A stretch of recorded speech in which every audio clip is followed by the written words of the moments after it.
आगामी दिन में बारवाटी स्टाडियम नवकलेवर मुख्यमंत्री मोहन चरण माझी आज सूचना देते। कटक में आईपीएल ढांचार आरंभ होता ओपीटीएल उद्घाटन कर मोहन माझी कहते बारवाटी स्टाडियम नवकलेवर योजना कर जहाँ किसी आवश्यक तार पदक्षेप नि कटक बारवाटी स्टाडियम रे ओडिशा प्रो टी20 लीग तथा ओपीटीएल आज उद्घाटित होईछि।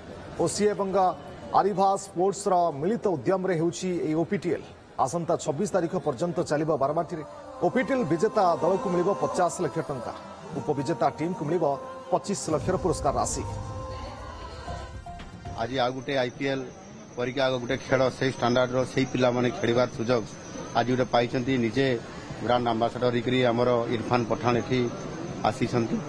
भारी खुशी लागला ए कार्यक्रम एवं जो नुआ प्रतिभा उड़िया पिला आगको आनिबा पई हेले एभली आईपीएल एवं एभली खेलर आवश्यकता अछि, जोटा कि आज ओसीए ताकू आयोजन करी आज दुई पाद आगको पिला मानकु नेबा पई जातीय स्तर रे अंतर्जातीय स्तर रे खेलिबार गुटे सुजोग सृष्टि हबार गुटे बड़ कार्यक्रम करूछंती। आगामी दिन रे एठु पिला बाहरिबे